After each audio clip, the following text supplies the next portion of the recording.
Welcome to the International Polka Association Interview Series. I am Mollie B. And I am Ted Lange, and we're glad to be with you here, sharing a little bit of background about us. Mm-hmm. You know, we spend a lot of time seeing a lot of people, but we don't necessarily always, not everybody knows kind of where we came from and what inspires us and what makes us want to continue doing this. So we're going to start with you, Ted. Let's go back to your early years. Snooze fest. Here we go. No. I always hear about the babysitters and the drumming. What's that all about? So growing up, my parents had a polka band here in Northwest Ohio called the Buckeye Polka Band. And I was at dances from the time I was a toddler, an infant, really. And I was always enamored with musical instruments. My dad, had an extra set of drums for me to bang on. So when they would be out playing gigs, I'd be up in my bedroom just playing drums to everything from Eddie B. and Marv Herzog to Statler Brothers, Lee Greenwood. I mean, like anybody I could find. Sesame Street on the record upstairs. I had taken my parents' stereo from downstairs and moved it up to my room and put speakers on both sides of me, which is why, honey, when you say something and I don't hear you, there's a reason. It started young. It's your parents' stereo system. Right. So I started going to dances with them and started playing drums with them around the age of 5 years old. And from that point on, I just kind of kept playing in local bands here in Northwest Ohio, where we live. As a drummer. Yes, as a drummer. For those who aren't familiar, we're about 40 miles west of Toledo, right up in the northwest corner of Ohio. And so filling in with local bands, there was always a festival every weekend, regular dances, anniversaries, weddings that polka bands used to play for all the time. So it wasn't until I got in high school and I was playing some keyboards with a country band and kind of decided to pick up the accordion. And so interestingly, I was hired as a senior in high school as Marv Herzog's new drummer.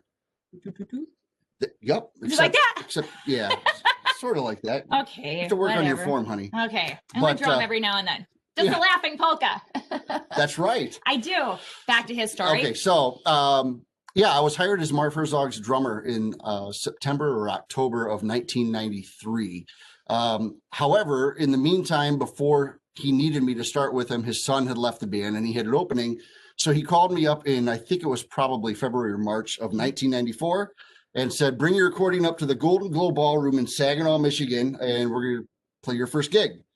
And he says, you'll ride with Dave Berner from Toledo because Dave's still drumming. And so welcome aboard. And I'm like, but you don't know me as an accordion. He says, I've heard enough, from people. You'll be fine.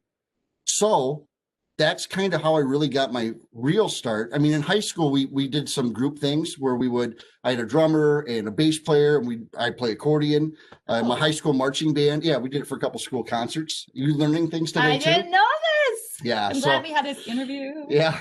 So I was doing some of that in high school. Okay. And then started with Herzog in March of 94. When Marv had a heart attack and bypass surgery in 95, I kind of took over the band. I was pretty good at emulating that Herzog sound and style, the way that Marv plays. Even can sing like Marv? A little bit, yep. Except without the Western drawl. So I don't know where that was going, but anyways. So I played with Herzog for 94 and 95. And then around the end of 95, I was looking to play with the Polka family, actually. They had an opening for their accordion player. And I was looking to purchase an accordion from Mike Talinsky, who used to play with Toledo Polka Motion. And the way things just worked out, I ended up auditioning for TPM. And the same day that I auditioned, I played my first gig with them at the Wisconsin Dells Polka Fest. Oh. Didn't know that either. I didn't know that either. Yeah. So that was 1996, and then played with TPM for quite a few years, released a lot of albums with them. And then following that, it was kind of helter skelter. I mean, played with a little bit of everybody. I played with Blazonczyk, John Gora, filled in with just about anybody and their brother. I mean, from TBC and the Diner Tones. I filled in with Dennis Polisky and the Maestro's Men.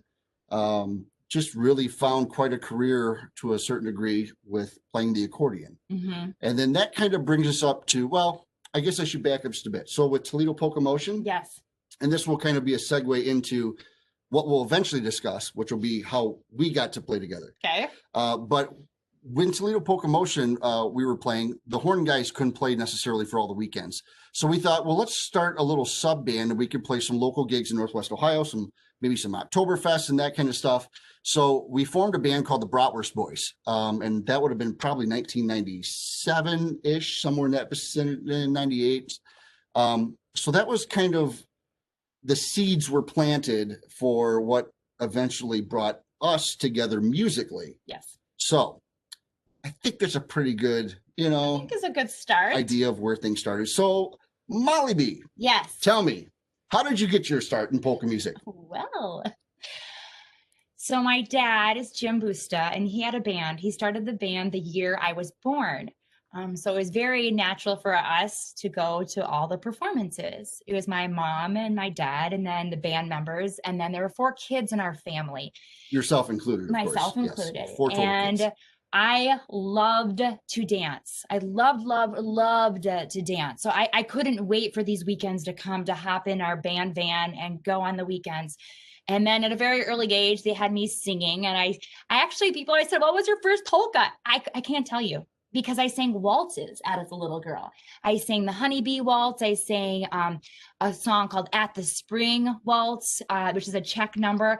I sang Beautiful Brown Eyes. And those were my songs from 3-year-old onward. And then when my brother was six years old, he started playing drums, and there goes one of my dance partners. But nonetheless, we kept going to these dances. It was so ingrained in us, everything about it. Like I used to fall asleep on a bandstand next to the bass drum. So I don't know how I have any hearing, maybe that explains my hearing a little I think bit. it's selective. Oh, so nonetheless, I am a joyful person. I'm not going to say I'm not, but part of that is the music. People would say to Mollie, what are you high on? I'm like, I'm just high on life. And I'm like, what feeds me is God, my family, and my music. And it's really true. And there's something about polka music that was so contagious and so just happiness. And that is part of my drive to promote this to other people. And now my promoting started very early on. I used to have parties at our house on Friday nights after the basketball games. We would all come over and I'd teach them how to polka in the basement, and they'd start coming to our performances that were within an hour, all my friends that could drive. And never forget, we had a performance that was an hour away. And at one point in time, I looked out from the stage beyond my piano and trumpet and microphone, and I saw the starting 5 of our varsity girls basketball team and our starting 5 of our boys basketball varsity team. So like all these jocks were coming out to enjoy our music too. And that was— So polkas made you one of the popular kids. They did. Yeah? They really did. And then I went on to college, and it just continued. I always was promoting polka music. I brought friends along on weekends. People were always interested because I was that musician that was actually out there and playing music. And when I first started, my dad's band was playing somewhere between 40 and 80 gigs a year. I don't even know. I would have to go back to the schedules. But the band got as busy as maybe about 100, to give you an idea of how many performances, and primarily in the tri-state area, which for us was Minnesota, Iowa, Wisconsin. Now, when I went to college, or the summer before I went to college, I joined up with Carl and the Country Dutchman, which was a huge deal for me. Because when I was little, that was the band I would sit there and, well, I wouldn't sit. I never sat. I don't know why I said that. As a band I would dance to. And I adored everything they did. The tempo they played at, the way the horns played, the way the band came together, the way Carl played the concertina. Is everybody happy? Like that the something memories. Electrifying about it, right? Yes. And so to be a part of his band when I was just turning 18, it was like, my dream came true. What else is there left in life? I mean, I was so happy. And so I played in his band for 6 years while playing in my dad's band, in addition to being in college choirs, college jazz band, orchestra, and concert band, in addition to voice lessons and trumpet lessons. That's always a question I do get is, did I take lessons? And by golly, yes, I did. I had 12 years of voice lessons. I had 8 years of piano. I had, depends how you count trumpet lessons, but at least 8 to 10 years of trumpet lessons, 1 year of violin lessons, and then everything else truly self-taught. Like I love playing the saxophone, never got a lesson. I probably could be taught a lot of things. Yeah, you know, I also similarly, I had, you know, I was involved in all the school activities, band and choir, jazz band, pep band, show choir, but I never had an accordion lesson either. I had piano lessons, about 6 years of piano lessons, and I played drums in the school band. And actually, in 5th grade, I played the alto saxophone. Did you know that? Actually, I did. I did. So that's really interesting you said about the accordion, because any of you that understand how the accordion works, that left hand, though it makes sense musically, it's not like any other instrument, shall I say, unless you compare it to the strings of a guitar or bass guitar, because it has similarities as far as like the fourths, the intervals. But one thing, so Ted and I have done classes together. We've done master classes together, like in Texas and around the different states. And one thing Ted has said, you know, I may not play right, but I found out what works for me. And if you've ever seen Ted play, you'll hear that I don't play anything right. You'll agree that he does this well. I mean, honestly, the way you push, is that bellow shake? Yes. Is that your discovery? Or well, interestingly, with bellow shaking, when I was playing with Marv Herzog was when I first learned how to bellow shake.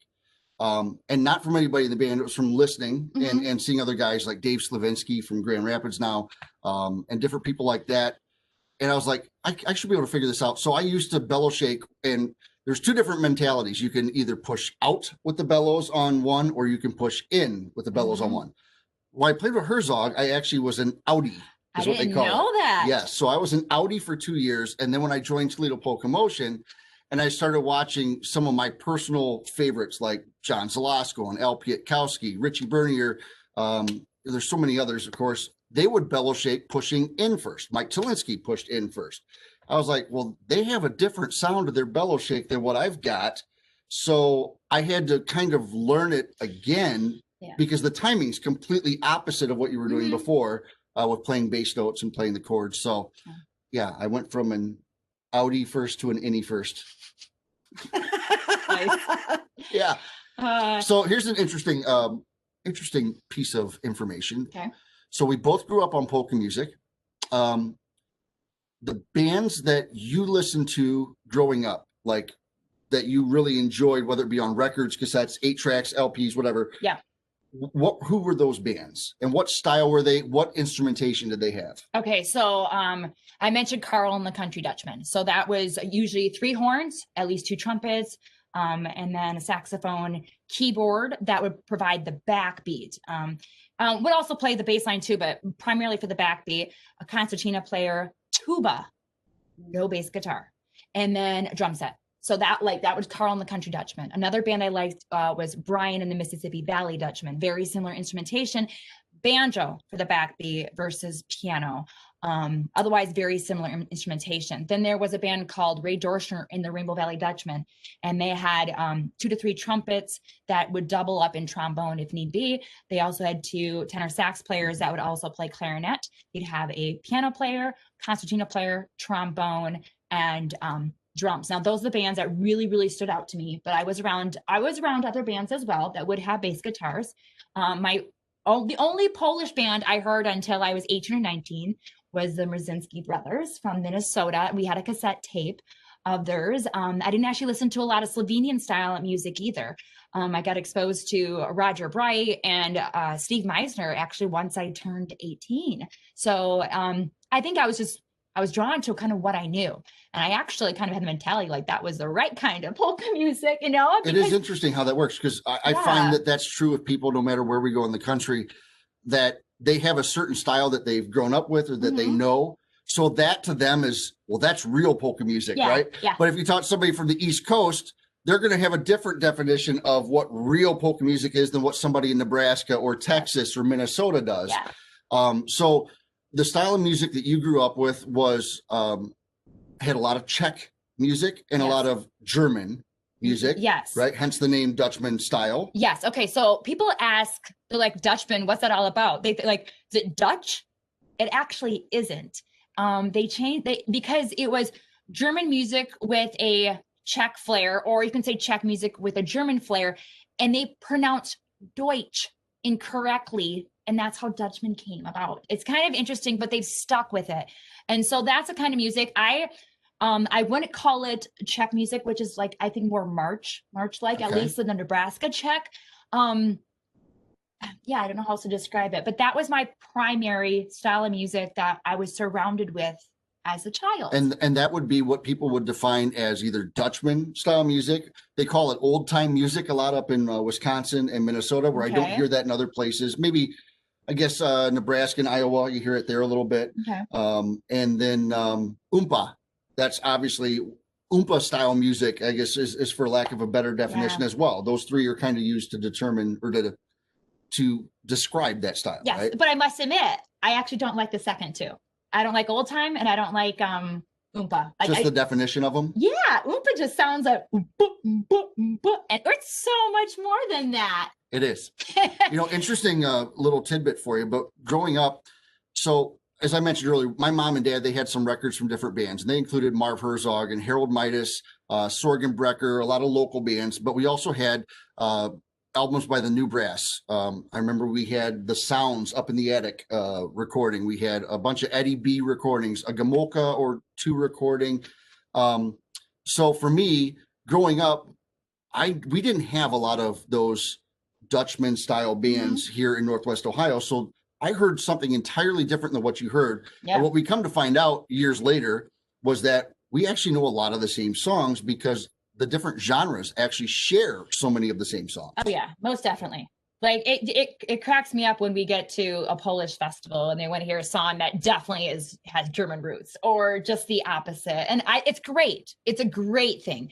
Because that is one thing. We were just mostly kind of talking about what we grew up with. But it didn't take us long to really appreciate all styles of polka music because they all have something different to offer. And our national travels, the TV show, our radio show have all helped us expose us to more music and to really, truly appreciate it. So I have to confess, when I was younger, listening early on, I really disliked Dutchman style music. If there was a tuba in it, I just didn't like it. And I got to tell you what changed my mind. Me. It was partially you. And it was Carl, who you mentioned. Yeah. The first time that I saw a real true Dutchman band live where I wasn't alternating with them, I just came as an attendee to an event. And it was Carl and the Country Dutchman played somewhere outside of Omaha, Nebraska, and it was for a birthday party. Okay. And what I loved about it was how this glorious sound with the horns and the concertina and the tuba player, it just kicked butt. It was just a glorious sound. And I honestly, prior to that, would have never given it a chance. Yeah. So if there's one thing that I could urge anybody who's watching this video to do, it would be when you have an opportunity to go see a band from another genre, pick a really good band from another genre and see them in their own natural environment, because I think that you'll find that you'll appreciate them in a way that maybe you never had before, just because you listen to recordings or that kind of thing. I was never big on Slovenian style music either, so, and that was something that kind of evolved over time because I had this mentality of listening to the records. Well, all these songs sound the same. Really? Yes, that was my mentality when it came to Slovenian and Dutchman style stuff. I know they're different songs, but they just sounded so similar. It just didn't connect with me in that way until I started seeing a lot of them live and in person. And a lot of that for me started really in 1994 playing with Herzog because he ran the Summer Music Fest in Frankenmuth, Michigan, along with Mark Jansen and Teresa. So we got to see Dutchman style bands. We got to see Slovenian bands, Dutch hop bands, Czech bands once in a while. They would have German bands in there. And of course the Polish bands, Bavarian bands, just a mix of everything. And it really taught me to appreciate what's really great about each of the genres that are out there. So I just thought that was, kind of an important thing to share. Oh yeah, most definitely.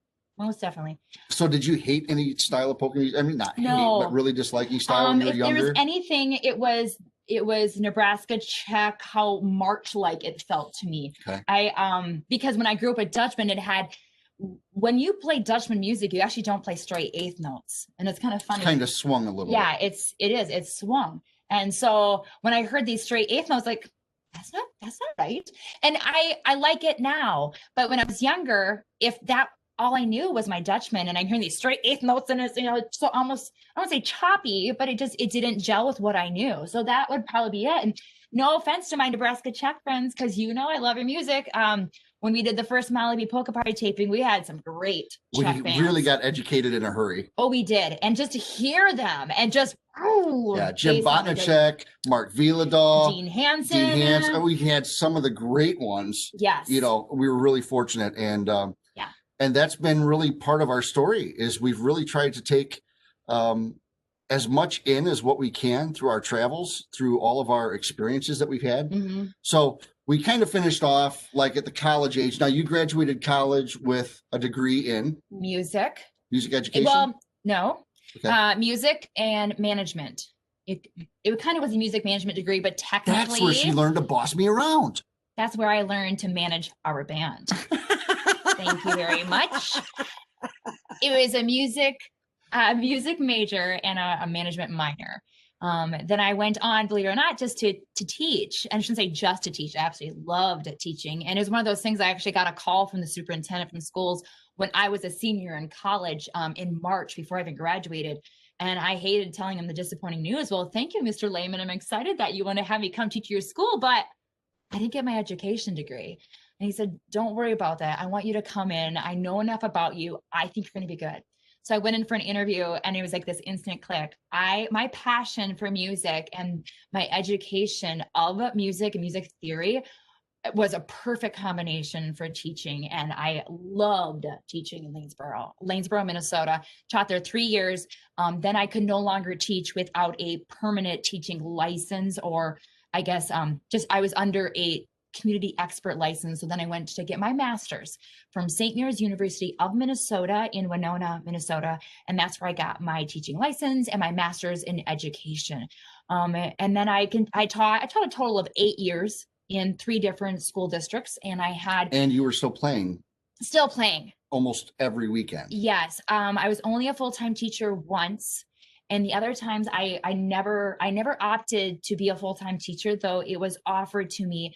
So it's kind of funny. My first teaching position, they're like, so how do you want to set up your schedule? And I said, okay, well, how about I come in Monday afternoon, Tuesday, Wednesday, Thursday, and I have Friday completely off. And they're like, that sounds like an ideal schedule. But is there a reason beyond what most people think, like the extended weekend? I'm like, yeah, I'm a musician and I'm not giving that up. So I was able to leave school 3:30 every Thursday and not come in until Monday around noon. And it worked out perfect because at that time I was a weekend warrior rather than a touring musician, which is what I would call us now, because we don't do just 40 weekends anymore. It's tours is what we basically do now. Yeah. So we were always doing the weekend warrior thing. We both had jobs during the week. Yep. Or schooling, that type of thing. Yeah. For me, it was always more about finding whatever job was going to be willing to let me still play on the weekends. So that was a lot of what I did. And that combined with the income from playing, on the weekends is how I sustained myself. Mm-hmm. So then following your schooling, okay, so we met in 1999. Thank you for answering that, so I wouldn't get in trouble. At the Milwaukee Polish Fest. I had a day off, and he was performing with Toledo Polka Motion. And she saw this good-looking, really talented accordion player on stage, and she says, I have to meet him. No, that's completely not it. But a mutual friend introduced us, and we hit it off. We became friends, and we chatted over the phone a lot back in those days. And we went to a couple of your gigs. Yes. And is there anything in that period you want to talk about? Well, we were supposed to do a duet recording back then. Oh, Mollie, this would be a great, let's get together so we can work on this. Well, we got together. So we started a recording back in the year 2000, and nothing evolved of that recording except ideas for other recordings, I guess. But yeah, sort of. Anyway, but nonetheless, it all worked out. Okay, so going quickly past these next few years, I was teaching and playing. You were playing. Working and playing, yeah. At one time, you started your own band called Power Supply. I had a few gigs with that. filling in with a lot of different bands at that point in time. Change of Pace, John Gora. Those were, I think, probably the bands I worked with the most around that time frame. Yeah. And then summer of 2005, I was at Pulaski Polka Days.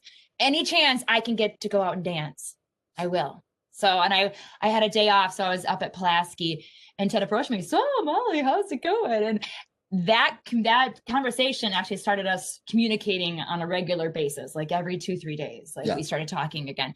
And in October, we started talking about New Year's Eve. As a musician, I don't remember ever having off New Year's Eve.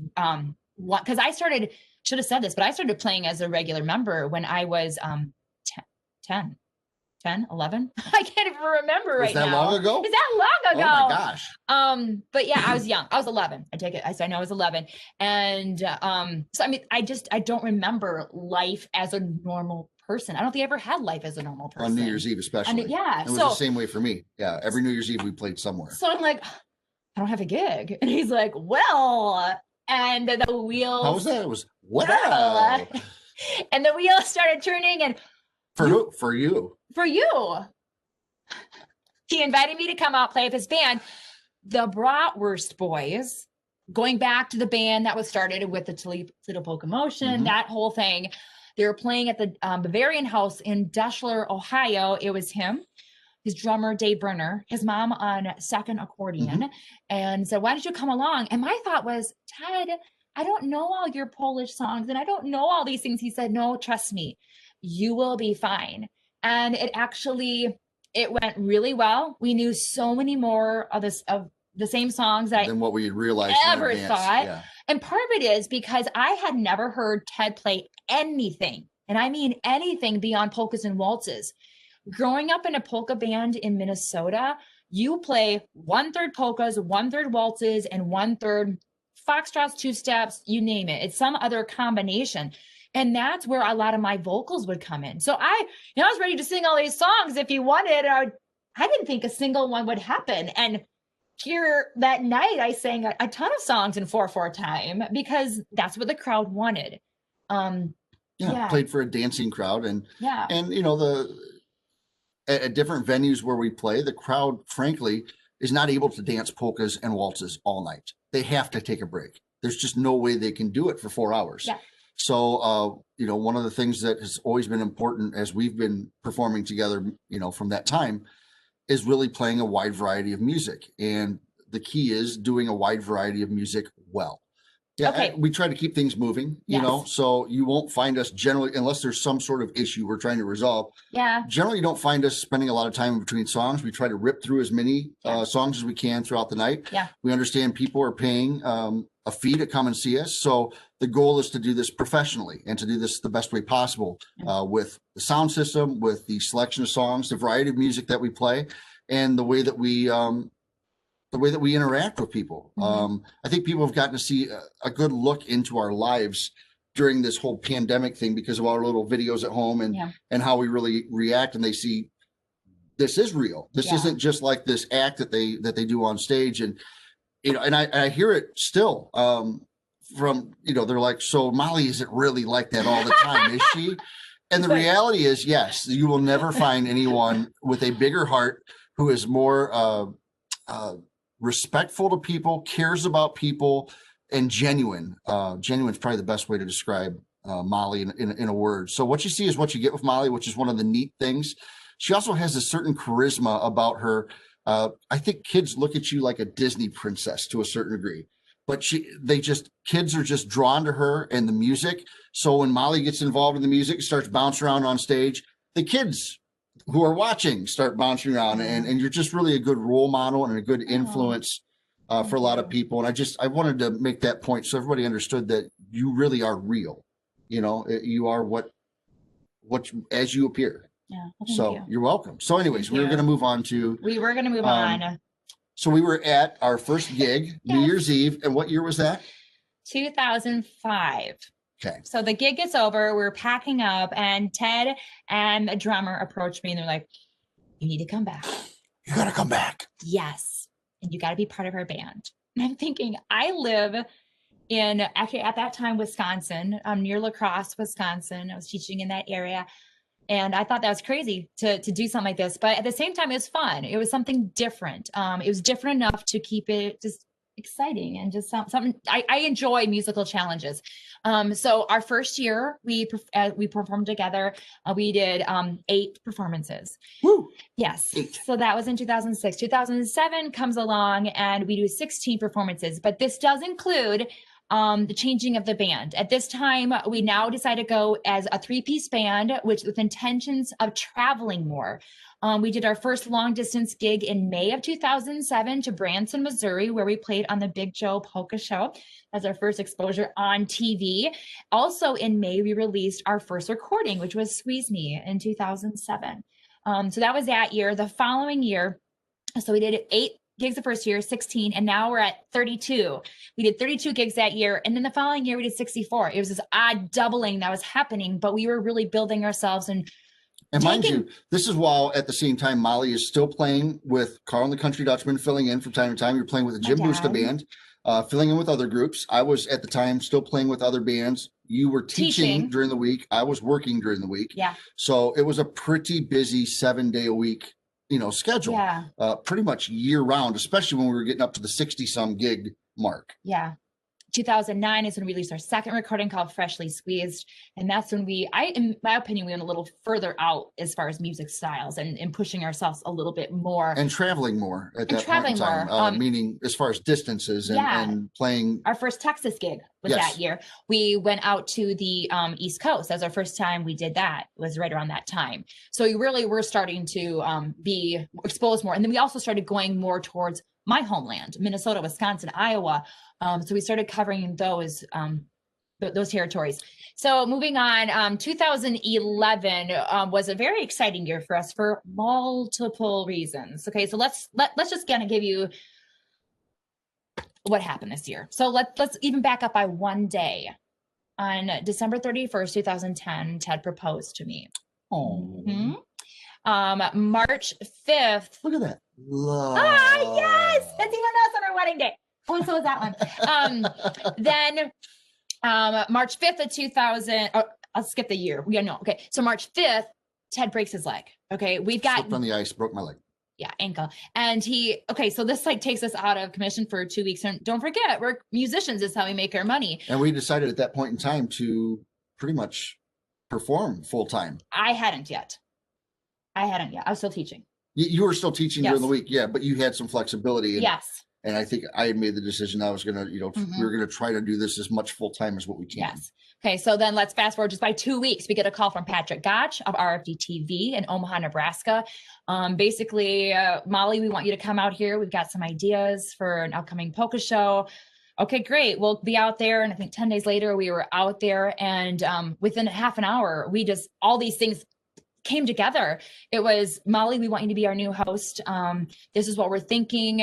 We want you to interact with the people because we've seen this. We've seen you on the Big Joe Polka show. We like what you have to offer, and we think you can bring more on and have your own show.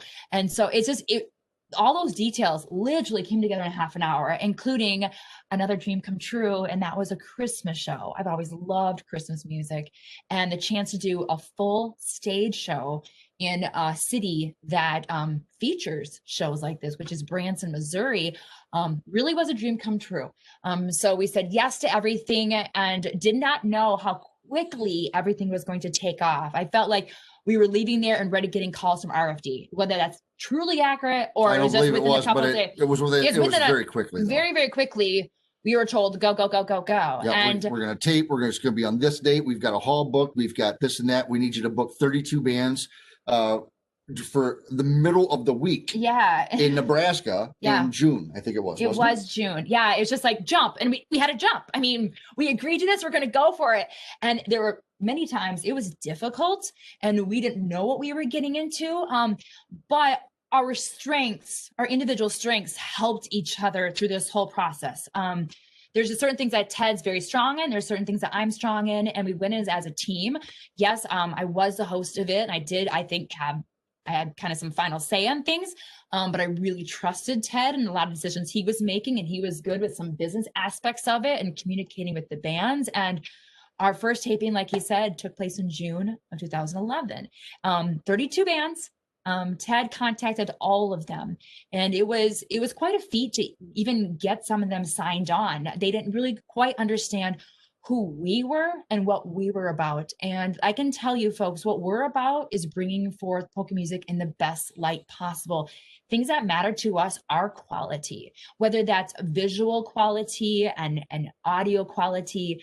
There's just a lot of things that we care about because we care so much about this music that we were not willing to put ourselves out there and promote polka music in a negative light. So we did everything we could from our end to make the show as positive of an experience for everyone involved, for those that are going to see it, which, by the way, our numbers back then were over 1 million viewers a week. I mean, that's how popular that show was. So it's pretty neat to know that many people were actually watching it. But the bands had good experience. The dancers had a good experience. So we really kicked it off well. And mind you, this is all something brand new. This is something we had never done before. Certainly not anywhere near in this capacity. We've both been involved in high school shows, and that's cute and all, but this was a totally different ball game. And we came in with zero knowledge, basically zero budget, and said, make this happen. Yeah. And so we did as best we could to try to, have polkas represented and portrayed as well as what it could be, even with those parameters. Yes. So quick turnaround with that whole thing. The show first aired in July. It was July 1st. It aired its first, had its first airing. Episode. Yeah. So that's when the Mollie B Polka Party aired for the first time on RFD TV. Which is broadcast on Dish Network, DirecTV, and over 600 independent cable systems. Yes. It still shows it's two different shows a week right now, Wednesday evenings and Saturday evenings. But initially it actually had 5 different airings throughout the week. Yes. Wednesday night, Thursday morning, Saturday night, and early Monday morning, wasn't it? And then there's one more. There was 5. And then it quickly went down to 4. But like I had people say, oh, I woke up at 4 a.m. on Monday morning to watch you. Okay, whatever makes you happy. So it was July. August, we actually visited a festival, which we were playing at already, and recorded at this existing festival. And that festival was Frankenmuth Summer Music Festival. Yeah. And so we went in with our cameras, got all the bands on board with the help of Mark Jansen, and we actually recorded a festival. So we tried that. Okay, so that was August, got some great stuff. That was second weekend of August. By the first weekend of September, no, take it back, second weekend of September, starting on September 10th, we were in Rothschild, Wisconsin, recording our third taping within 4 months and 4 days, 32 bands. Yeah, 31 or 32 bands for that. And then as if that wasn't enough. If that wasn't enough, don't forget we got engaged. Yes. And we're not going to wait forever to get married. So we got married in October, and people, I tell them this and they're like, no, you really didn't do that. I'm like, no, we did. We got married on a Wednesday because we had so many gigs. And so that was the only time. No open weekends to have a wedding. No. So we got married on a Wednesday, made it happen. And the wedding. And within 2 days, he was on the East playing with someone, and I was back in Iowa playing with my dad's band. And that's just how that happened. Yeah. So pretty crazy schedule that year. Okay, so then moving on. So we mentioned September, we got married in October. Then we had our wedding reception in Iowa in October, left the reception, went down to Branson, Missouri, where we promoted the first ever Mollie B Christmas special. So we went around to radio stations and talked other theaters, ticket sellers. Theaters, exactly. Just jumping into this, just kind of blindly to a certain extent, doing our best. And then we went down to Texas to play for the Worst Fest because this would be our 3rd year performing down there. And of course we wanted to do that. We did several gigs down there, came back up to Missouri, and with Al Piakowski with us, because he was our accordion player, our second accordion player for the Christmas show and for Worst Fest, and did our first ever Mollie B Christmas special. And I'm very happy to say the folks at RFD were pleased with our show. We really didn't know what to expect, and nor did they. And I was very pleased with knowing how much they trusted us and just to let us go with it. We didn't really, once again, know what we were getting into with the Christmas show. And it was one of those That's things. for sure.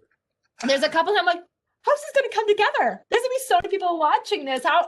And we got to sound good.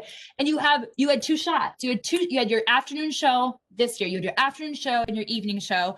And they were going to take and mix the best of those. There was no recutting of parts. There's no overdubs, nothing like that. What was really interesting about that was that our only rehearsal was in little mini groups at a hotel. Am I correct about this? Do we have advanced rehearsals for the Christmas show that first year? That first year we rehearsed in the RFD TV, the theater, on stage. That was it. That morning. Right around, yes. So the morning of the first ever Mollie B Christmas special, the morning of our taping was the only time that we ran through all of the material as a group. Yes. Yeah. The second year we got a little smarter. We had a rehearsal like a month ahead, this is the one in Texas. Where we got together in a hotel. Yes. And ran through it with just a couple of the members of the band. Yeah. I mean, so these things have been pulled off only by the grace of God and the beauty and talent of Mollie and organization of Mollie. I think one of the things people don't realize, these Christmas shows, they have these all-star bands, right? Yeah. And it's a big stage show, and Mollie does all this work to memorize things. She does most of the choreography for the songs, whether it's for her or for the kids. We always try to have some sort of feature with kids involved in the music, whether it's dancing, playing. So Mollie choreographs all this stuff. She records herself on her cell phone into a mirror and then sends it out to the parents, who then do a great job of getting their kids to learn all the routines. And it just seems to come together. So we've got all of that going on. We're recording all the audio. We're recording all the video. And it's just amazing that how these things have panned out. And we've been so blessed to have such great guest musicians that have joined us, from Gary Brigham, Brian Brigham, Lenny Gomolka, Fred Zawick, Alex Meixner, Hank Gazevich, Robbie Pietkowski, Al Pietkowski, Jeff Hines, Ed Klanick, Michael Morris. The list goes on. Joey Miskelin. That's right. Eddie Shevitz, John Zalasko. Now those are just our special guests and our musicians. And on top of that, the families that have been a part of this have been wonderful. The Kings, the Raymakers, the Randy and Ashley Tull, the Brigands. Yes. I don't want to forget anybody. I know. Bisons. I had to bring it up, didn't I? Yes. Now we're going to for sure forget somebody, but we love you all. And these things would not have been as great as what they have been without you all participating. And so the cast and crew of the Christmas show ends up being around 32 people. Yeah, around 32. Our first year was smaller. We didn't know what we were getting into. And the second year learned. It's one of those things. I feel kids can offer so much. And I really wanted to give the offer to kids that were actually out there polka dancing, that really love this music, to be a part of our show. And so I remember telling the guys, and they're like, And then the show was over, like, it worked. It really did. It really worked well. Yeah. And I think part of it was because of the families that were chosen to be a part of it. They were just wonderful assets, and the kids were well behaved. And it really, everyone that was ever involved in our shows, polka music was their passion. Right. I mean, the one thing that we try to do through our music and through our performances is to raise people up. And whether it is through our music, whether it is by involving somebody else in our music, whether it's as a guest, whether it's Mollie spending time with fans, whatever it is, to try to make things better, because there's always a better way to do this. I think that we can always be more inclusive of regardless of what genre you're from or what background you have. Yeah. I think that's the one thing that has kind of been one of our, mindsets or strengths, is to try to, there's so many people who've done so many great things. And our goal is really, I think, truly to just try to keep raising the bar for ourselves as we learn, along this path, and for anybody else that we come in contact with. We love the music.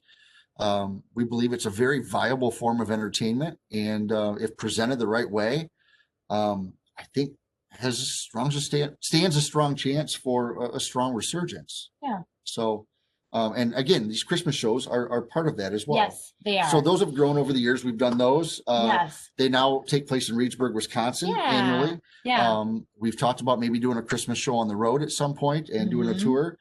So that could happen, but I'm sorry, I didn't mean to. So we were there in 2011. 2011. Okay. So yeah, a lot of stuff that year. Yeah. And it was interesting. I mentioned earlier, that's going to come back to the story, but when I first got the position with RFD TV, I did have some people reach out to me, and they really, they questioned me.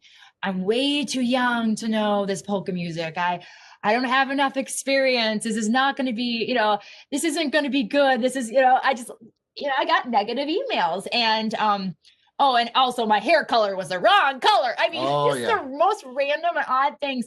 But it was really neat to see these same people then reach out. So people really learn to respect what we were doing, or at least that's the image that we have gotten, because the same people that were questioning if we could handle this, or I could handle this. And I think there was a lot of disbelief from people that we were doing this for our own benefit. I think there was a lot of that, or that's what they believed. They believed, the reasons were that we're doing this just for ourselves. And the reality is we cared as much, if not more, about the other band's involvement than what we cared about our own. That's very true. Honestly, we end up playing only because it was requested or required, or we needed to fill a time slot because a band couldn't suddenly make it. And that's when we stepped in. But you couldn't be more true about that. It's really about promoting the music as a whole, and that means supporting all the other bands. Because there's nothing that hurts more than when you love this so much and somebody responds back with that perception that it's like, I just wish that they could understand. Nobody will ever understand how crazy of a year that was and everything that we went through, but how much we really care about their product and their name recognition and their ability to have success in this genre. That matters to us. Yeah. So as I mentioned earlier, Ted and I have our strengths, and luckily, they're kind of opposite to a certain extent. Yeah, they really are. And one of Ted's strengths You're good at staying skinny. I'm good at staying.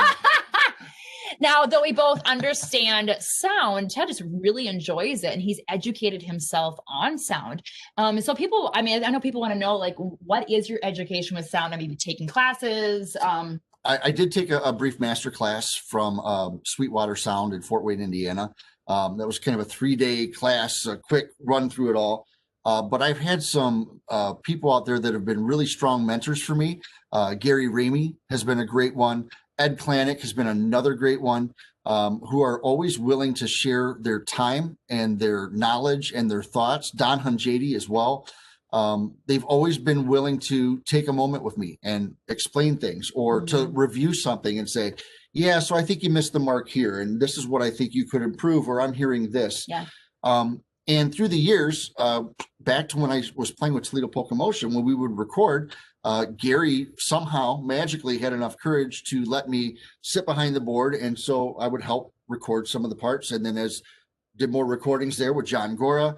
Same thing would happen there, and doing some recording at home and with Change of Pace. And it just kind of grew and grew and grew. And I really enjoy working with a band who are able to come in, be prepared musically, but also be willing to let their arrangements evolve a little bit, let some of the ideas evolve a little bit more from maybe what they were thinking when they came in, to really try to make a good, strong product. And I've been blessed to work with some great musicians, and some of the best work I've personally done is I think represented on the, on the later John Gora recordings, from a producing and performing perspective, but playing with guys who are just out of this world good, so that also helps. Yeah. But I love doing sound. I spend a fair amount of time helping other folks who have problems with their PA systems or looking for advice. Very true. A lot of long phone calls or emails, or even doing virtual sessions, teaching people how to do some of the software stuff. Yeah. So that also kind of segues into, we do a radio show. Yeah. And so we also produce that here in our home studio. We play a wide variety of music, Slovenian, Dutchman, Polish, Dutch hop, Czech, Texas style, Conjunto, even Euro pop type stuff from time to time. Yeah. I hope that by educating our audience about the different genres of music, we help promote some togetherness and some understanding about the other genres that are out there. Yeah. And so that's been one of the focuses with our radio shows and the TV show for that matter. Yeah. And we actually get a lot of compliments and comments about the education or the knowledge behind the music that we try to share. And sometimes it's just fun stories that we've learned from the musicians because we know so many musicians and they have shared things with us. And other ones is, did you realize that this musician is a Korean War vet as well, and just kind of give some background information. Or they came home from the war and they started playing an instrument and they were limited this way, but it got them through it. It's stories like that. There's so many neat stories like that. So let's touch. Okay, so we went up to 2013. We've pretty much gone strong since then. We took around 2015 is when we kind of took a break, stepped back, evaluated. A little breath of fresh air. Really, what we're going to do, how we want to pursue this again, and then we dove back in again, and we've had some great success. We've had some really wonderful tours. We were on a roll, and it was fun. It really was fun. We in 2019, starting in October 2019, until we finished our gigs on February 16th of 2020. Every performance we did that was not a festival was sold out, and that was really exciting. When we bring in a guest musician with us, or someone that's been in the polka field but hasn't traveled with us, they're delighted to know that this is still out there, that people are still filling halls, that halls are getting sold out. There's a couple halls that will get sold out within a day or two of tickets going on sale. And those are halls that seat like 850 people. It just, it's mind blowing. And hopefully it's a testament to, all of the hard work and the effort that we've put in to really try to accommodate and really try to play something for the people that are there. Yeah. So we've had some great things happen. We haven't talked about 2018 yet. 2018. What happened in 2018? Okay, Mollie? so I get a call. Ring. Yep. And it's from California, and it's from Warner Brothers Studios. And Tim Moore asked if I want to be a part of this new movie. It was called The Mule, and wanted to know if my band could be in it. And Clint would really appreciate if I would say yes. And that happens, Clint, how many Clints okay, do you so know? first of all, like Prophet says, I don't know my actors. So I'm thinking, what Clint? I only know Clint Eastwood. What other Clint is there? What other Clint is there? And then the next thing is Mr. Eastwood. I was like, what? Clint Eastwood? He's a big fan. He is a Mollie B fan, watches the Mollie B polka party regularly. And really, I was blown out of the water. One thing we've learned is we never know who's out there. Whether you're playing in a small hall and there's very few people there, or you're playing for an audience of over 1 million in 1 week on TV, you don't know who's listening. And Clint Eastwood ends up being a pretty diehard Mollie B polka party and Mollie B fan. Yes. Called up Ted. Ted called the musicians. Everyone is in for a squeeze box. So we said yes. And then they said, well, we want some true, legit Mollie B polka fans on the show, which was neat. It was neat. It was neat to have like real polka people who there. Used to show up to all of our tapings and dance at all of the tapings. Yes. And it was just so legit. It was so real. And so that day comes, and this has been June 13th of 2018. And before we got there, by the way, we were allowed to write a few songs.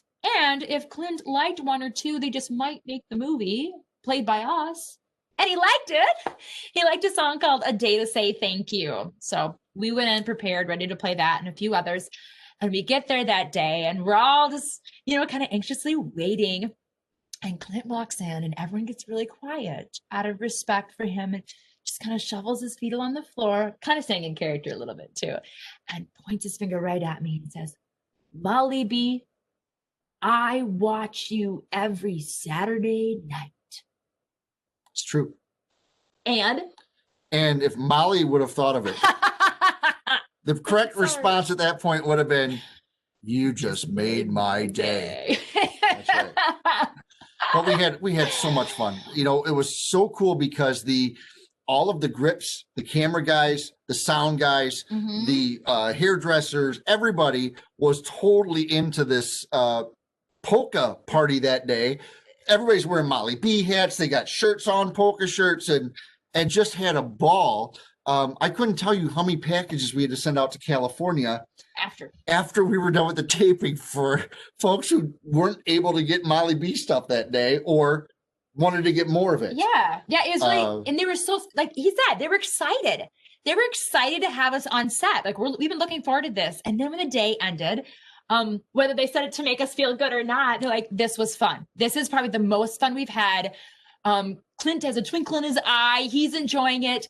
Now, mind you, okay, so I didn't share this with you. He had a shoot before ours, and he showed up at ours around noon.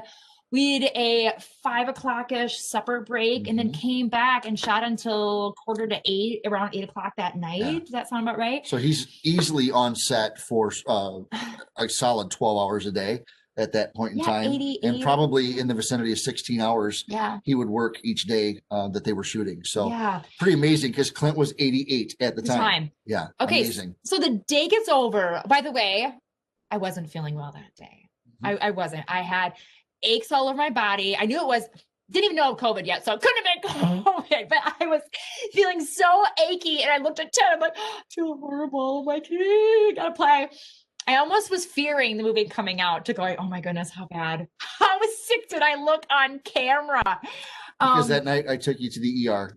My mom took me to the ER. That's right, because I had to pack up everything to get out of the hall. No, we packed up. No, yes, that is right. Yeah. Okay. So anyway, but where I was going with this, so I wasn't feeling well, but Mr. Eastwood, we got done and he didn't want us to end playing. So what we did, we set up a chair not too far from the stage and our Randy and Ashley danced. And we played. We kept playing polka music for him, Mr. Clint Eastwood, because this is what he wanted. And then when that was over, he just wanted to chat with us. And I finally said to him, I'm sorry, I need to go. Who does that to Clint Eastwood? Me. So I left in the pouring rain that night, went right to the ER at 103.1 temperature, strep throat. And I was so, by the end of that night, I was so swollen. I couldn't even swallow my own swallowing like any water. It was painful. And we were supposed to be. And we had to leave to play in Milwaukee, Wisconsin for the Polish Fest that next morning, right? We were supposed to leave the next morning because we filmed down in south of Atlanta, Georgia. Yes. And we, Janina Domchek runs the Polish Festival in Milwaukee. And we like to help her out and do morning TV shows. And we said, it's not going to happen. Can't do it this year. We can't get there. I can't talk. I can't do anything. And, but we got through it. They had a sub for me for our first Friday performance. I think that was the first. I think that was the first. No, that was the second one Yep. I've ever missed.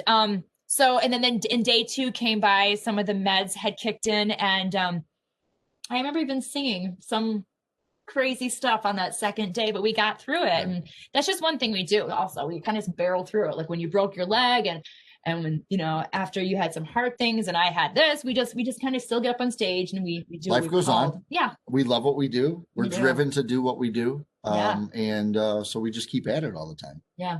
Go ahead. I was going to say, okay, so that was 2018, but what also happened in 2018 is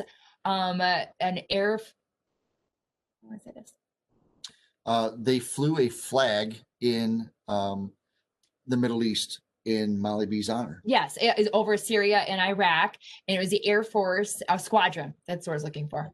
So a squadron of the Air Force flew a United States flag in my honor in August/September of 2018. And then when we were at the National Polka Festival in Ennis, Texas in May of 2019 is when a member of that squadron presented it to me. And it was really, really neat. I love the United States of America, and I love all those who have put their lives up. So to have the military do something like that for me, pretty special. Is very special. Like I'm very thankful, and I'm just yeah. We love our vets. That's for sure. We do, and we try never to forget them and to acknowledge them. And that was part of the reason that A Day to Say Thank You came together so easily. It's actually the first song that Mollie and I wrote together.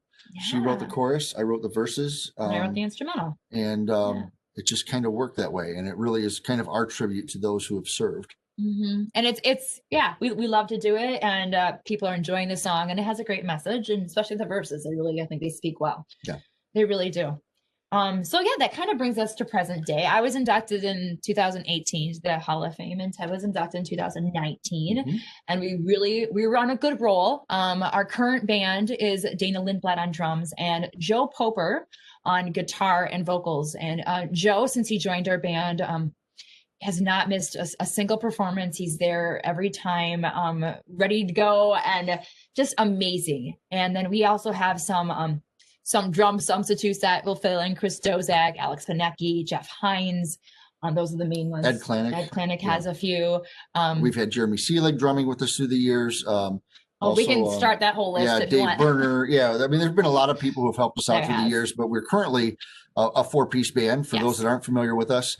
And as Mollie said, we were on quite a roll going into playing throughout 2019. A lot of sold out gigs, a lot of big festivals with huge numbers of people, meeting a lot of people, spreading our music, our merchandise, kind of wherever we go. Yeah. And and we've been doing an annual tour, an annual cruise with Jimmy Sturb and the orchestra. So we're partners with Jimmy and put together this annual cruise. We'll bring along 4 or 5 other bands in addition to Squeezebox and Jimmy Sturr.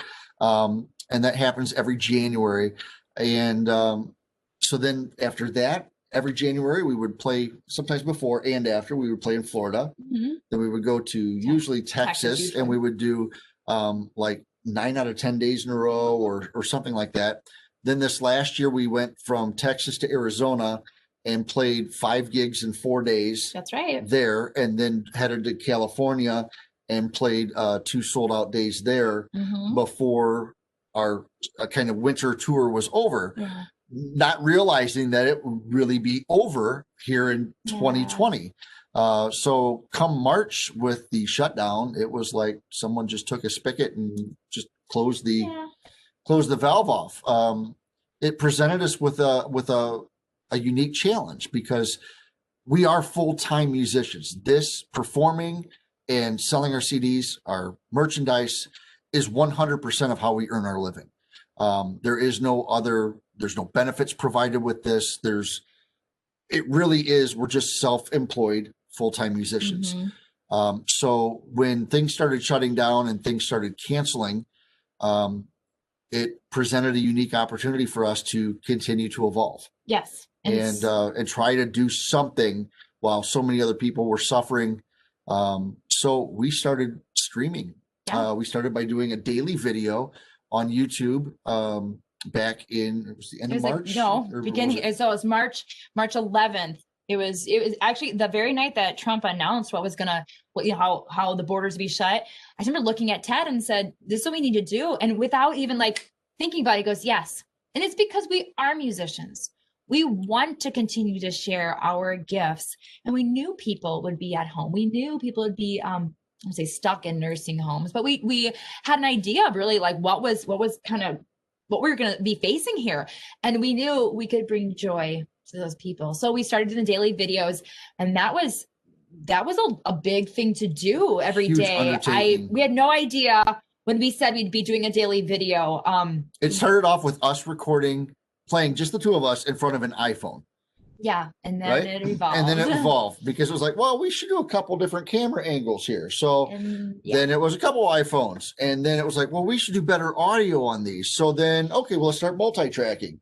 Mm-hmm. Then it was, well, I don't like the sound of the drum machine. Let's have a real drummer. So at that point, then we started recording these videos, sending them off to Dana in Minnesota. And he set up his drums at his house and multi-track recorded his drums there.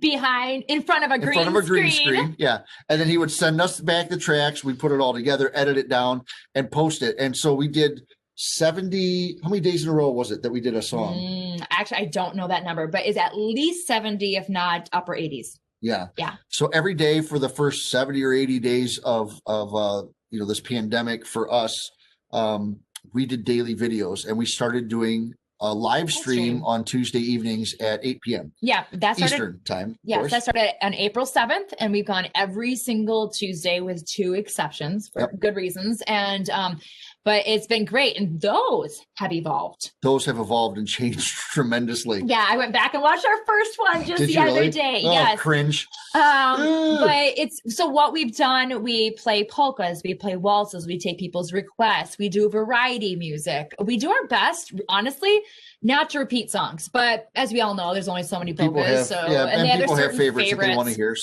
So apples, peaches, pumpkin pie, and heaven there's no beer, Zosha. Some songs get repeated a little more than others. But we really do try to mix it up. And so every week there's a different show. It's an hour and a half in length, which is quite a feat in and of itself to learn and make sure we have enough songs for each week to not just be doing the same thing. Yes. And what's neat about is on YouTube, and that's never going away. So I'm not sure when everyone is actually watching this. You could be watching this in the year, 2026. You can still go to youtube.com/Mollie B. They might be watching this in 2080. Well, there we go. You can still watch it then. And you can see everything that we have done during this time, from our live shows to our videos, or like as Ted said, you can watch us live Tuesday nights at 8 p.m. Maybe Eastern not in time. 2080, but yeah, maybe not. We also have some videos up there that are some behind the scenes things that show you a little bit of life at home here and what a typical day is like. Because we're very busy between responding to all the people that email us, message us. We have an active email database of fans who have subscribed to our list, so we stay in touch with them that way. Plus, our social media following at present time is around 40,000. This year, or last, I should say, rather, throughout the rest of 2020, I believe we averaged something. We were in the vicinity of 3.6 or 3.7 million total views on YouTube. And at present day, we have over 2,000 people tuning in each week to watch us live in real time. And then within a week's time, between Facebook, YouTube, and the other platforms that it's available on, including streaming to some cable stations now, there's over 40,000 people that view the program in a week's time. And the coolest thing is, because we are mixing it up and we are trying to do a variety of things, we're building a new fan base of people that had never heard of polka music, had never heard of us, maybe never heard of me, never heard of Mollie, stumbled upon it just by chance on YouTube. Some folks that saw the Mollie B show on RFD TV and go and start searching for you, and they found us that way through the website. So, our friend base has really continued to grow, and we've met a lot of great people while we've been streaming here from home, which is something that we could not have done if we'd have just done nothing during this time. Yeah, it's been quite an adventure. That's for sure. So what am I missing, honey? Well, let's go to some common questions. Okay. So a common question we get is people do want to know our ethnic background. So Ted. I am 100% German. Yes. And so the next question is, how can you sing Polish so well? I've had a couple people that have helped me with pronunciation through the years. It started obviously with Toledo Polka Motion. A good friend of mine, her maiden name was Dawn Kshadzina from up in the Toronto area, helped coach me with a lot of songs, and playing with John Gora has been a great educational experience as far as learning the language and some of the culture and the traditions of it. I grew up in a family where my grandmothers both spoke German. My parents, when they were little, knew a little bit of it, and as they got older, it was never something that really got passed down. So I don't speak German, even though my ethnic heritage is 100% German. So now, what about you, Mollie? What is your ethnic heritage, your background? Yes, Czech and German. And it's interesting because there's certain areas we go like, oh, you play in a polka band? You must be German. You go someplace else. Oh, you play in a polka band? You must be Polish. And I am Czech and German. I took German in college, so I have a little bit of ability right there. But otherwise, I do a lot of things phonetically. I'm not going to lie. I do enjoy learning the meanings of the songs and the lyrics, but it's not like every single thing I know what I'm saying. But I do my best to nonetheless still present the songs in the best possible way, even if I don't know everything that I am singing. Yeah. So one of the questions I get is, How did you marry such a good-looking accordion player? Exactly. And well, if you chase me. Never happened. No, people always ask about my instruments. And that's just like a common question I get. How many instruments do you play, Molly? I don't know. I don't know. And it depends. It depends on how many she has in front of her. Yeah, kind of ish. Yeah, sure. We'll go with that.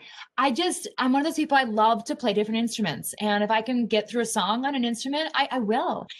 So there's a shtick we do. It started with the 12 Days of Christmas. And that led to, well, we want to see the 12 Day Christmas. Well, it's middle of July. So let's figure out a different medley to do. Yeah. So it got to be about 15, 16 instruments that we'd actually take with us on the road, and kind of became a normal thing. Well, we want to see Molly play all the instruments. And then the question is why, or how did I get all these instruments? Well, this is the honest truth. Like, I wanted my dad to have a keyboard player in his band because I used to play keyboard when I started playing trumpet. And he's like, well, I'm not going to do that. The budget's not there. Ready? This is the way it's set. So I taught myself how to play trumpet and keyboard at the same time. Well, and then I wanted Dad's band to have a saxophone player. So once again, I said this to him. Well, that didn't happen, but instead I got a tenor saxophone to play. And then I thought, well, these Dutchman bands, they have, trombones, and some had valve trombones. That throws some people off too. So I have a valve trombone because that means I can still play keyboard at the same time. It was the idea to grow the Gym Boosted Band more than what it already was. Because at that time I was writing festivals when I was 14 years old. Hi, my name is Mollie B, and I play with the Gym Boosted Band, and our band consists of this, and I play these instruments. And it's funny, I can see you doing that. I really did. Totally. I wanted to play at all these at these festivals, even, and so it's one of those things to evolve the band. And then I met Ted, and after about 3 years or whatever, he saw me play clarinet with my dad's band. He goes, I didn't know you play clarinet. I'm like, well, and then that started me playing more than just piano, saxophone, button accordion, and trumpet and singing. So, and since then it's now like, oh, play this. Oh, play this. But I must admit, I love it. It's fun. Yeah, variety is the spice of life, right? Yeah. And I recently got a flugelhorn. I like to bring it out when we're doing more mellow waltzes, or I played it on a couple of Christmas songs. And when I hear a song and we're coming up with an arrangement, I like to think what instrument's going to really enhance that song. And that's kind of how I choose my instrument at the time. So, yeah. Interesting. So there you go. That's always a question I get. Are there any other common questions that we should be answering? How many days a year are we on the road? That's one that people tend to ask. Okay. Like, how often are we home and that kind of thing. So pre-pandemic, we were on the road about 280 to 300 days a year, I think, something like that. Okay, so I know my number is a little over 300, but that is because I've never stopped playing in the Gym Boosted Band. I've always played some performance with them. This last year was only 8 to 12. Other years it's been more like 20 to 30. But I've never stopped playing with them. So I never know our number exactly, like how many days we collectively were gone. But I do know it was over 300. So. Yeah, and I was home a little bit more, working on some other recording stuff here in the recording studio. So I wasn't on the road quite as much, but still, the vast majority of the year we were literally living either in hotels or in our tour bus, as we travel the country. What is the longest tour that we've done? I think we were gone 9 weeks, though we had a couple sets of days where we didn't play 4 days. You know what I mean? So, yeah, that'd be about right. That sounds about right. I think it was about 9 weeks. And we did have our tour bus by that time. So that is something that also changed for us in August of 2018. That's when we got our tour bus, and it was kind of in much demand. It was one of those things that if we wanted to play as much as our fans and promoters wanted us to play, we had to change our lifestyle a little bit so we can remain healthy and sane, I guess. Yeah. And so it's either we get a tour bus and bite the bullet with the expenses of it all, or we play less, or somehow try to manage this and all still get along and get enough sleep. But that was just getting less and less possible because of the amount of gigs that we were playing, and and how it all worked. So Yeah, We did. no, the bus isn't very handy this year. I can tell you No, that much. no, it's not. Unfortunately. So that's one of the pitfalls of making some investments. But we have invested heavily in our music, Yeah. with our time, with our resources, to try to continue to better ourselves and hopefully better the community of polka music. Yeah. Speaking of, there's one other thing that I'd like to mention we haven't talked about yet, and that is educating. So back in 2011, excuse me, 2012 is the first time I went into a school besides the school I grew up with, or grew up in, and that was in Bryan, Ohio. And I did my first week of polka workshops. And at the end of the week, Squeezebox played for a dance, and the parents came with the kids. And do you remember how much fun they had? Yes, it was a riot. It was a hoot. And then the next year, I did a similar workshop. And then in the last 4 years is when I started picking those back up again. And not in Bryan, Ohio this time, but Cross Plains, Wisconsin. We did one on down in Missouri, Texas. We've done a few in Missouri. We've done it in Maryland. I've done one back in my hometown of Spring Grove, Minnesota. And there's a few others out there that I get to go in and I get to teach. And if Ted's along, he'll come and play a few things. But with my teaching background, I really enjoy that. I love passing on this music. And the really neat thing about this is it gives kids an opportunity to actually firsthand see and touch an instrument like an accordion or a button box or a concertina, because they aren't going to see that anywhere else.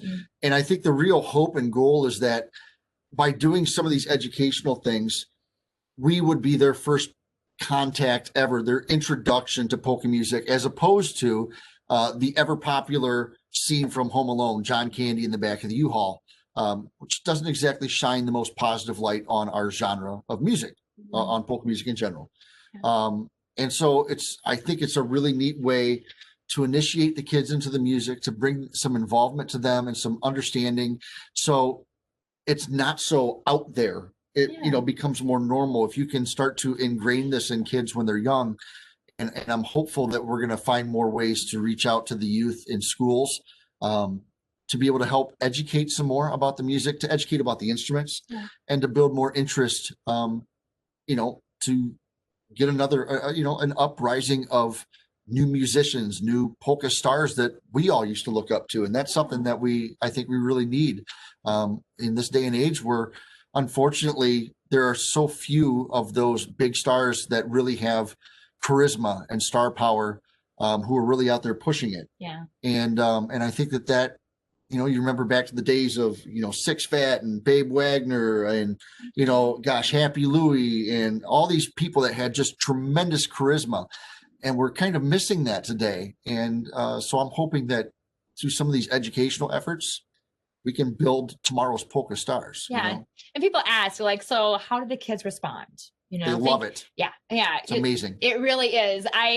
When we are allowed to shoot videos, we try to. We've posted them on Facebook, and maybe we'll get some on YouTube now. But it is so cool to see a gymnasium full of like 500 kids, and you give them permission to clap or make some noise or whatever and they're like, yeah! And then I'll say, okay, now we're gonna hear Ted play the accordion, and they're just like, yeah! It's so cool. It's the only time you hear people cheer. But it's neat, when the things have been over, we've done everything from giving them stickers to little buttons, or I will autograph photos for them. And it really is. If you've not done one of these yet, and if you have the opportunity to do something like this, it will, as a musician, it honestly is one of the most enjoyable gigs that we play all year. That thing in Cross Plains is just amazing. Yeah. The teachers help support it. Throughout the week, we go into the school and the walls are plastered with kids have drawn all these posters that say Mollie B and Jim Busta and Ted and, Dana, blah, blah, blah, blah, blah, all plastered all over the school. It's like they're ready for a polka concert, like a major rock concert thing. It just would blow your mind to see it, the enthusiasm that these kids have when it's presented to them in a quality way. So we really have tried our best to continually to promote polka music in the best way possible, by promoting other bands, promoting the music, doing our radio show with our music, now with the virtual. And I know it's going to continue to go, but I don't know what that looks like right now. I can't even tell you 3 months from now what our future really looks like. We're blessed with the opportunities. We are so thankful of the support we get. This year we received more fan mail than we ever have. Ever. And I feel like I've always gotten some. I mean, it wouldn't be odd in 1 week I'd get 5 to 10 letters, or 5 to 10 emails a day. And now it's 10 to 20 letters a day from people who are enjoying the shows online. That's not an exaggeration. That's for real. Not to mention the emails, the text messages, the instant messages, all the contacts through Facebook and Instagram, and the thing just goes on and on. The amount of support that people have shown for us has been just really humbling this year. It really has. There's no other way to express that. We're so grateful and thankful that folks have deemed us necessary in order to help continue and to help bring joy. And, I wish that, I wish that we could continue to grow this, and spread our wings to even more people. An interesting tidbit for those of you who are fans of the TV show called The Voice, depending on when you're watching this, right. It ends up that Blake Shelton and Gwen Stefani watch Mollie B. Yes. Who'd have thunk it? Yep. They announced it on The Voice one night. They announced it on The Voice. And it started, a lady was singing from North Dakota. And he goes, North Dakota? Do you know Polka? Do you know Mollie B, the Mollie B show?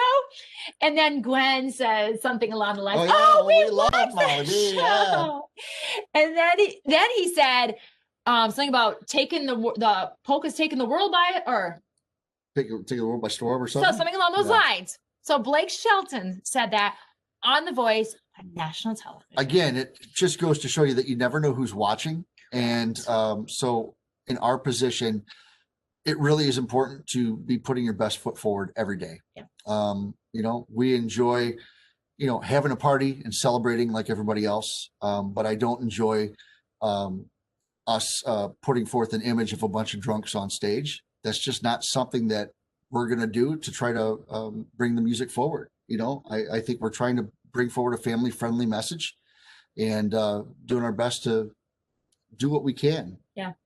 And one thing I just reminded someone else about this the other day is, because we were saying you never know who's in the audience. And it's not just, there could be a producer from Nashville there, or there could be a famous, actor in the audience. Sometimes I'll never forget, we did a song down at Worst Fest, and I didn't even feel good about the song, but I got off stage and a woman approached me and she was crying and she said, I lost my husband 4 years ago, and I asked God to give me a sign that I'm going to be okay. And she said, you sang our song. It's stories like that just remind me, no matter, what's really going on, our music does affect people. And that's why it's, like you said, it's always important to put our best foot forward and always really just doing the best we can for the people and then also to promote the music and keep it going, keep live music going. Yeah. And our faith has helped guide us through a lot of stuff. Yeah. We've met a lot of adversity through the years with different things, and our faith has really enabled us to keep going and knowing that tomorrow's a better day, and that we're here to serve and serve others, not just ourselves. And Mollie is such a great example for people in that respect as well. Thank you. Absolutely. Thank you. Well, we hope you have enjoyed this interview. Yeah, I hope your butt's not, sore from sitting here listening to us ramble on. But it was fun to kind of talk through some of our history. Yes. And even learn some things about each other that we didn't know before this. Now, as we've mentioned in our interview, we are open to sharing about ourselves, our experiences, our talents, our knowledge. And if this is something you want to learn more about, please reach out to us. You can go to mollieb.com, MOLLIEB.com, and there you can leave a message. And if it's for Ted, he'll see it. If it's for me, I will see it. And that's probably a very good way, simple way to reach out. That's probably the easiest way to catch us. Of course, you can find us on YouTube. We've got over 100 videos now. We're getting close to hundreds. Yeah. And that is youtube.com/MollieB. Again, MOLLIE, the letter B. Of course, on Sundays, our radio show on Sirius XM channel 147 from 11 a.m. to 1 p.m. Eastern time. 2 hours of a variety of polka music. Yes. Also broadcast later that evening on KNEIradio.com. And you can look up Mollie B Music on Facebook, where Mollie posts lots of pictures. And when we're out touring, there's pictures from the different halls, which is really neat to see. You get to see a lot of the traditions that people still carry on and the great time that we've had with so many out there. Yeah, I'm glad you mentioned the Facebook, because when we are out performing, I do everything to collect as many pictures from as many people and put them together on an album within the Facebook. So you can always go back to that too. And people enjoy that. Yeah. And that's easy to find. Facebook.com/Mollie B Music, MOLLIE, the letter B music. Yeah. So we, again, thank you for joining us. We want to thank the International Polka Association for giving us this opportunity to share a little bit of our background. And we wish you all the very best. Thank you for all of your support. For all of you that are out there listening at home, give the music a chance. Please help spread the cheer. Invite somebody else to a dance. You know, we can all make this grow and make it better and help it live for a much longer time. Yes, we can. So again, sincerely, thank you all so very much. Take care and God bless.